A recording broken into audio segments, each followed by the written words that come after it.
So far, so good. And Gisgo looked like he was doing a good job in Spain, and so I thought it would be appropriate to demilitarize and industrialize Africa, rather than worry about raising armies there. The problem was clearly going to come from Spain. The Arvesi tribe, whom I'd never heard of before, but had conquered one of my trading partners and had no interest in trading with me. However, in the east, off the coast of Libya, a large pirate flotilla was spotted, which caused instant grain supply shortages in Carthage. They must have been interrupting my shipping or something.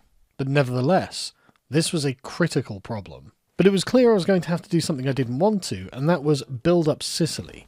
Since the Syracusans and the Romans hadn't caused me any troubles, I decided to turn Sicily into a breadbasket. I also decided that to save food and money, I would disband the last of the mercenaries I had on Sicily, and leave Mago to look after the province on his own. Again, I knew I couldn't defend it, but I didn't want to spend the resources on it. With the pirates haunting Euphantia, my easternmost province, I decided that what I would do is march the army of Carthage down under Hannibal, because my navy only consisted of 2 vessels, and wouldn't be able to deal with the pirates alone. Instead, what I would have to do with them is hop them down across the cities of the coast until they could reinforce the garrison. While the navy was travelling and the army was marching, I decided to change my edicts. I was actually exporting food to make money, and of course I wasn't in a position to do that without starving my own people, so I changed it to tax harvesting. The navy arrived at Euphantia in good time, and I decided that what I would do is, while there, reinforce the garrison and begin recruiting new sailors, making new ships, and preparing a force that would be able to fend off the pirates should they attack. The army of Carthage was going to take a very long time to walk down all of this distance, and frankly, I didn't think they'd get there before an attack was launched.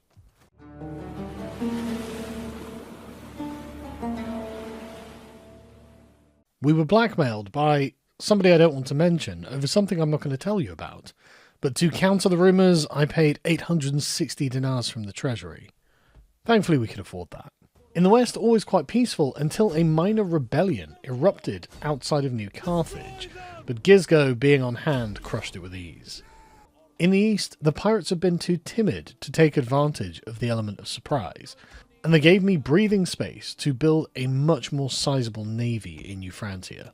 If all went according to plan, it looked like I wouldn't need Hannibal to march all the way down there, so I retired him to Thapsos. Under Gisgo, the army of Iberia was doing very well, and I recruited a few more horsemen to properly fill it out. But the food problem was dire. Though it looked offhand like we were actually in food surplus, it was very likely that we were going to be in a massive deficit very soon, and I needed to think of something to do about that. I discovered that if you stop taxing a province, then not only do you lose the money from that, but you're also not bound to provide them with food, and you make them self-sufficient. And since we were money rich and food poor, I decided not to tax Spain. This gave us a food surplus of 12, which was much better. And we were also 10 grand in the black every turn, so we could afford it. However, no sooner had we done this than there was a great fire in Carthage, ruining our economy, costing us 2 grand in income a turn, and forcing me to repair everything in the city to the tune of roughly 7 grand, which I of course wasn't happy with. And I assume there was some loss of life also. Fortunately, the pirates had completely lost their bottle by this point, and so I put the remaining money from this quarter's taxation into more ships. In the meantime, though, our spy had travelled the length of Italy up into the Alps and was beginning to travel across them. And this put us into contact with strange new barbarian cultures that we had not yet met. And what this was an opportunity to make some money. So we sent diplomats to all of the various new barbarian factions we had discovered and taught them the gentle art of trade for a price. And we used that money to continue strengthening our position.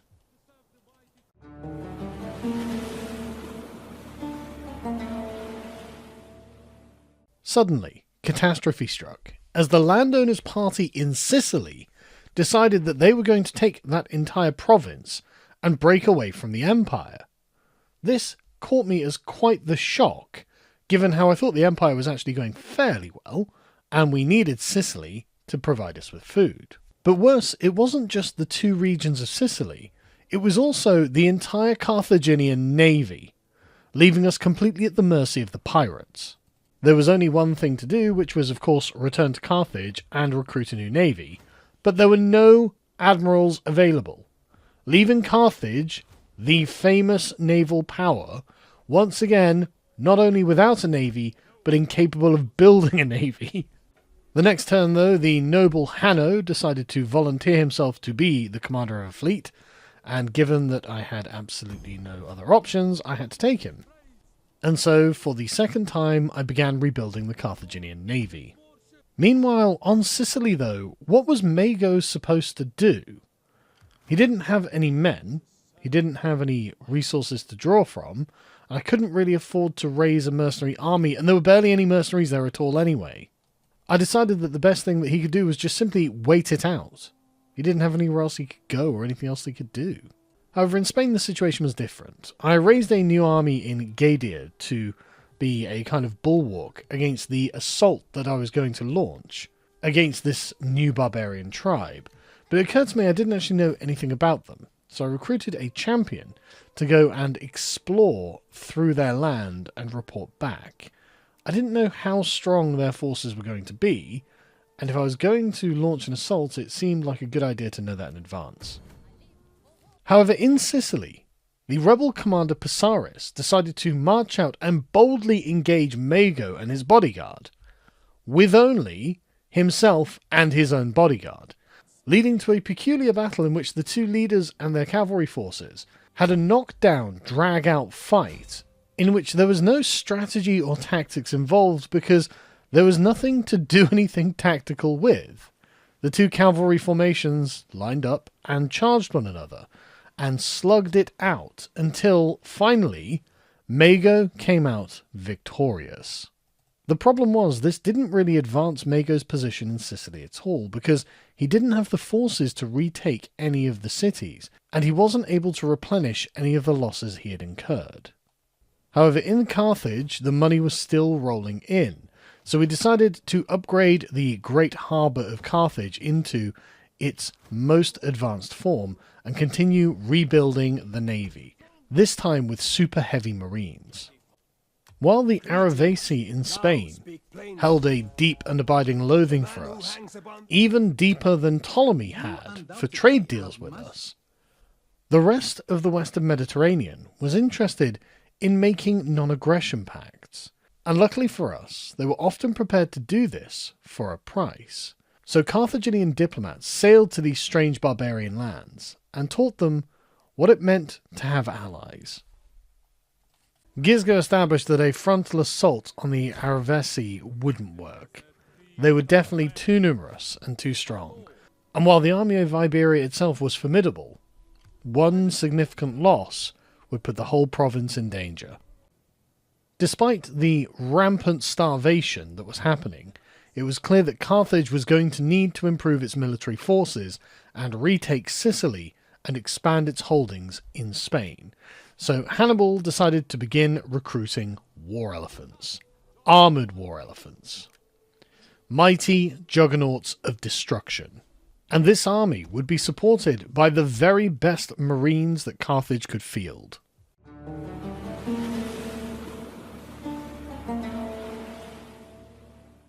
Without the navy to defend them, Africa was vulnerable, and the pirates knew it.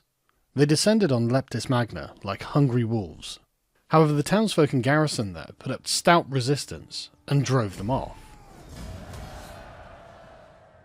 The first pirate fleet was defeated, but a second was rounding the Cape of Carthage.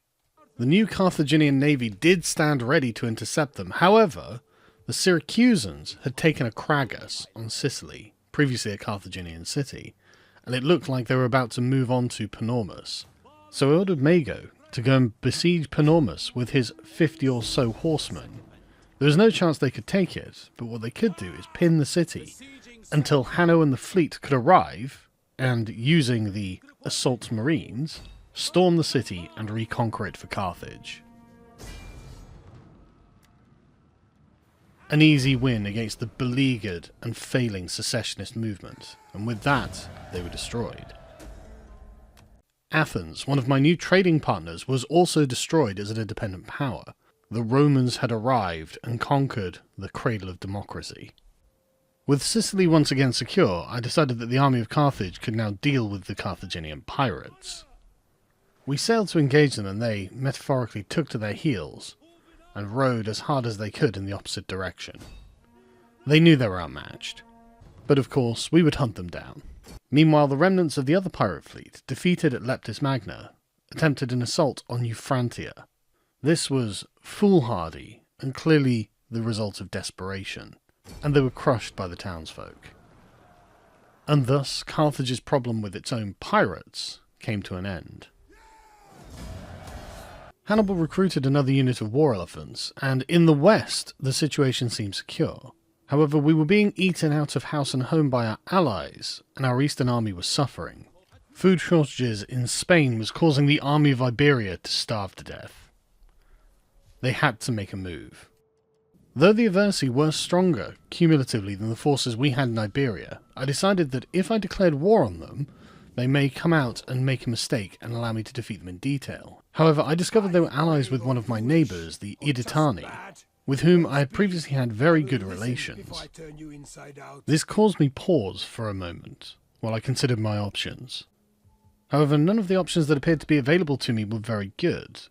I thought perhaps I would be able to diplomatically break the alliance between the Aversi and the Iditani, so I demanded that the Iditani break their alliance, which they refused. Failing that, what Gisgo would have to do with the army of Iberia is march into Iditani territory, defeat them, and then when the Aravesi come to their defence, defeat them as well. I was asking a lot, but Gisgo was confident. And so we declared war, and Gisgo immediately forced-marched his men into the territory of the Iditani and towards their capital. The Iditani honoured their alliance with the Aversi and manfully marched out to engage us. They had a powerful barbarian army, and Gisgo's advisors warned that they would be very difficult to deal with on the field. And on a broad open plain on the eastern coast of Spain, Gisgo drew up his plan. Having by far the numerical superiority of cavalry, he ranged them up on either wing, and placed the heavy Iberian swordsmen on the left wing, with the Carthaginian phalanx in the centre, and the light Iberian swordsmen on the right wing, with the Balearic slingers on the far left behind the cavalry, to provide support. The battle was begun in earnest, and the enemy marched up in a broad infantry formation, confident that their infantry numbers would be easily able to overwhelm the Carthaginian line. And in that, they were probably right. Gisgo knew that he would have to circle around the Iditani line and overwhelm their cavalry as quickly as possible in order to be able to inflict as many casualties on the enemy with his cavalry before they were able to crush the Carthaginian infantry. Foolishly, though, the Iditani cavalry was baited out of formation and proudly went to engage with the Carthaginian cavalry, which, supported by the Balearic slingers, destroyed their cavalry with ease. On the left, centre and right, the Carthaginian infantry moved up into good close formation, prepared to receive the enemy charge, while on the far right flank the 2nd Division of Cavalry drove off the inferior Iditani cavalry with a hail of javelins. On the far left flank, the victorious cavalry under the command of Gisgo was already behind the enemy lines and causing havoc, preventing their archers and slingers from doing anything meaningful and significant, while disrupting what was left of their cavalry forces. And as this was happening, the two great infantry lines of the Carthaginians and the Iditani came to grips with one another, and the grim business of the battle was really to begin. On the left, the heavy swordsmen charged forward to intercept the Iditani infantry. On the far right, the Carthaginian cavalry contingent, otherwise unengaged, charged in to support the light swordsmen, but the bulk of the Iditani infantry avoided the Carthaginian phalanx on the centre and fell upon the light swordsmen on the right flank, the weak point of the Carthaginian army, and they started taking severe casualties. Though on the left flank, the heavy infantry, cavalry and Balearic slingers were conquering and driving the Iditani back, on the right flank, The light swordsman broke and fled. This was a catastrophe for Gisgo, and the battle was slowly turning against his favour. But no plan survives contact with the enemy. Gisgo, thinking quickly, redeployed his phalanxes to face the conquering Editani infantry on the right, with the hopes that they would be able to hold their ground long enough for the heavy swordsmen on the left flank to defeat their opposite number, so he could bring them and the cavalry round to bear on the Editani infantry on the right flank. Meanwhile, the cavalry on the right was occupied by the enemy general himself, and the cavalry commander decided this was a golden opportunity to use the isolation of the enemy commander against him in order to get him in a pincer move with the cavalry and crush him. In the centre, the phalanxes had held their ground, but the line had become broken up, and they were being overwhelmed by Editani warriors. The heavy Iberian swordsmen had indeed defeated their counterparts, and were coming round to their defence, but the sheer weight of numbers from the Editani infantry made it so they had to fight for every step. Gisgo himself and his cavalry had been viciously fighting in the centre of the enemy army, and the battle seemed to be balanced on a knife edge. But finally, the cavalry commander on the right, through repeated charges at the enemy spearmen, broke their unit, and the enemy commander fled, ran, and died. With the enemy commander dead, and the cavalry on the right flank returning to support the infantry, the Editani army suffered a cascading collapse in morale, and the day was won for Carthage. This was one of the most difficult battles any commander would have had to have been expected to fight, and Gisgo had come out victorious.